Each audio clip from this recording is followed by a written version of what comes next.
She stood at the kitchen sink, gripping a cup of coffee that had long gone cold.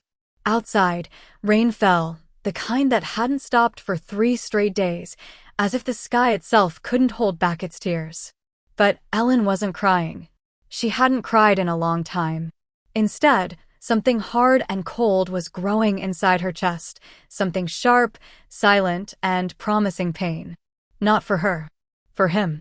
Ellen Carter lived in Minnesota, in a small town called Havenwood, where everyone knew each other by name, and news that Mrs. Delaney had planted new roses could spread across the neighborhood in 2 hours. At 58, she'd spent most of her life devoted to family. Her husband had died 10 years ago from a heart attack, leaving her alone with 2 children. Her son had moved to California to study engineering. Her daughter stayed nearby, working as a nurse at the local hospital. Ellen was proud of them, proud of how honest, kind, and smart they'd become. But this morning, all she felt was fury. Quiet, deep, and rooted like the base of an ancient oak. The reason sat on the coffee table in the living room. The will. Not hers. His. Her older brother, Richard. They'd grown up together, in the same house, at the same table, under the same roof that groaned under winter snow. He was 5 years older, and, throughout childhood, she'd looked up to him as a hero.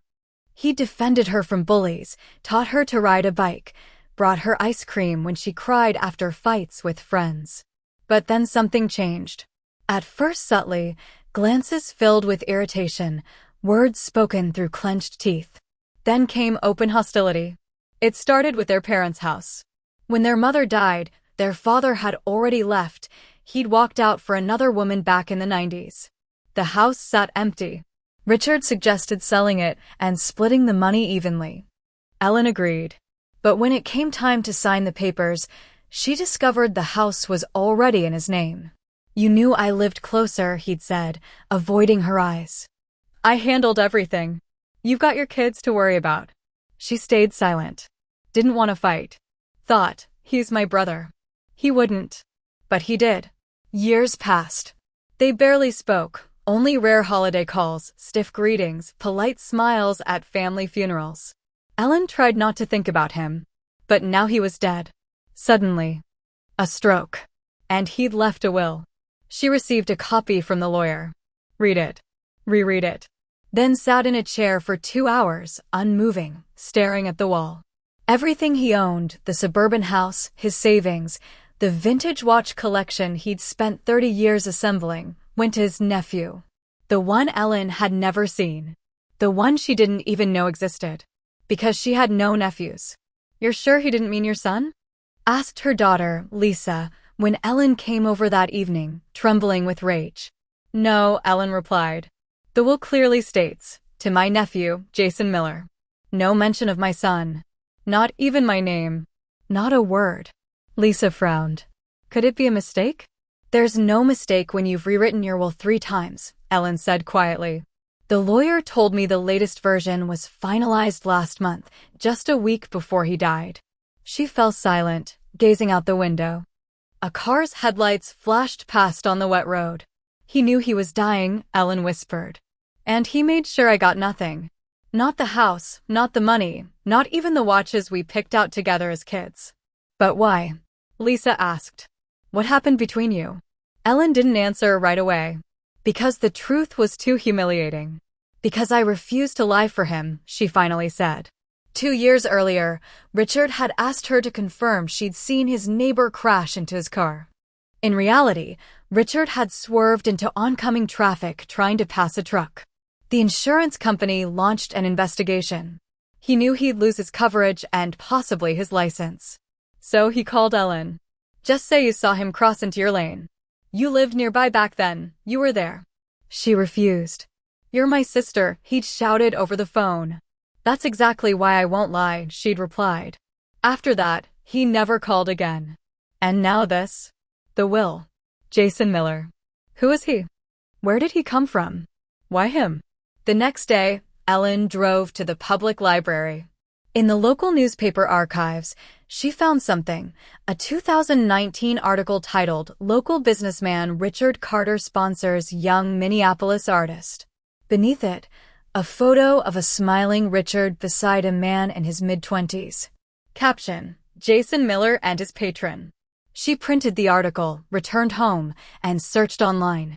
Jason Miller, artist, worked at a gallery, lived in Minneapolis.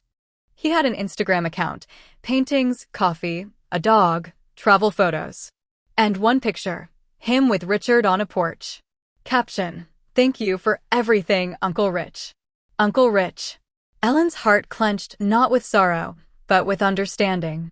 She knew Richard had never married, had no children. But apparently, he'd built another life, one she knew nothing about. And in that life, he'd found someone he could call family. While he'd erased her. That night, she didn't sleep. She sat in the kitchen, sipping tea, thinking not about reclaiming what was rightfully hers, but about making him feel what she felt. He hadn't just taken money. He'd stolen her respect, her dignity, the memory of who they once were. And now she wanted his nephew to know the truth. Not about the car, not about the will, but about Richard himself. The next morning, Ellen put on her best coat, gathered all her documents, copies of old letters, childhood photos, bank statements she'd once received by mistake, revealing Richard had been sending Jason money for 7 years, and drove to Minneapolis. The gallery was in an old brick building downtown. Jason was there. He looked younger than in the photos, soft features, warm eyes, hands stained with paint. "You're Ellen?" he asked, recognizing her from the lawyer's description. "I didn't know Richard had a sister." "Now you do," she said, without smiling. He invited her into his office, poured coffee, and sat across from her, nervously fiddling with his shirt cuff. "I didn't mean to hurt you," he began. "Richard always said you two had a complicated relationship." "He said I betrayed him," Ellen replied. "But the truth is, he betrayed me. More than once." She placed a photo on the table, the two of them as children, Richard holding her hand, both laughing by a lake. "He was my hero. Then he became someone who thought love could be bought or sold." Jason fell silent, then quietly asked, "Why did you come?" "To make sure you know who he really was. Not a patron. Not a kind uncle. But a man who used people to feel important. He gave you money, yes. But did he ever tell you he had a sister raising 2 kids alone? That she gave up her share of the house because she believed in him? That she stayed silent when he lied because she didn't want to destroy what little family was left?" Her voice cracked. "He didn't deserve you. But you deserve the truth."